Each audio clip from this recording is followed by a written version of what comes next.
ಮತ್ತೊಂದು ಕಡೆ ಸಾಕಷ್ಟು ಅರಸಾಹಸ ಜಟಾಪಟಿ ಓಕೆ ನಾಟ್ ಓಕೆ ಅಂತ ಆಗಿ ವಿಧಾನ ಪರಿಷತ್ಗೆ 4 ಸ್ಥಾನಗಳಿಗೆ ನಾಮನಿರ್ದೇಶನ ಮಾಡಲು ರಾಜ್ಯ ಸರ್ಕಾರ ಕಳಿಸಿದಂಥ ಪಟ್ಟಿಗೆ ರಾಜ್ಯಪಾಲರು ಗ್ರೀನ್ ಸಿಗ್ನಲ್ ಅನ್ನು ಕೊಟ್ಟಿದ್ದಾರೆ.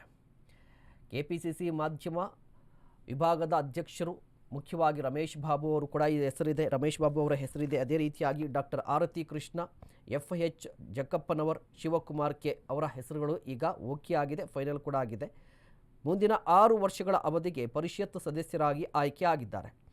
ರಮೇಶ್ ಬಾಬು ಅವರು ಮಾತ್ರ 2026ರ ಜುಲೈವರೆಗೆ ಅವರ ಅಧಿಕಾರದ ಅವಧಿ, ಅಂದರೆ ರಮೇಶ್ ಬಾಬು ಅವರ ಅಧಿಕಾರದ ಅವಧಿ ನೆಕ್ಸ್ಟ್ ವರ್ಷ ಮಾತ್ರ ಇರುತ್ತೆ. ಅಂದರೆ 2026 ಜುಲೈ 21ನೇ ತಾರೀಕುವರೆಗೂ ಅವರ ಅಧಿಕಾರದ ಅವಧಿ ಇರುತ್ತೆ. ಇನ್ನು ಉಳಿದವರು ಯಾರಿದ್ದಾರಲ್ವ ಅವರೆಲ್ಲರ ಅಧಿಕಾರ ಅವಧಿ 6 ವರ್ಷಗಳಿರುತ್ತೆ.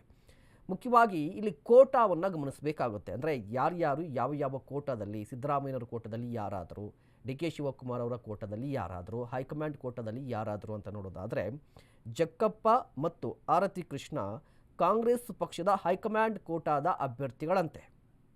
ಅದೇ ರೀತಿಯಾಗಿ CM ಕಡೆಯಿಂದ ಅಂದರೆ ಸಿದ್ದರಾಮಯ್ಯನವರ ಕೋಟಾದ ಅಡಿಯಲ್ಲಿ ರಮೇಶ್ ಬಾಬು ಅವರು, ಪತ್ರಕರ್ತ ಶಿವಕುಮಾರ್ ಅವರು ಆಯ್ಕೆಯಾಗಿದ್ದಾರೆ ಅಂತ ಗೊತ್ತಾಗ್ತಾ ಇದೆ. ನೋಡಿ, ಈ ಹಿಂದೆಯೂ ಕೂಡ 4 ಮಂದಿಯ ಹೆಸರನ್ನು ಕಾಂಗ್ರೆಸ್ ಹೈಕಮಾಂಡ್ ಫೈನಲ್ ಮಾಡಿ ಕಳಿಸಿತ್ತು.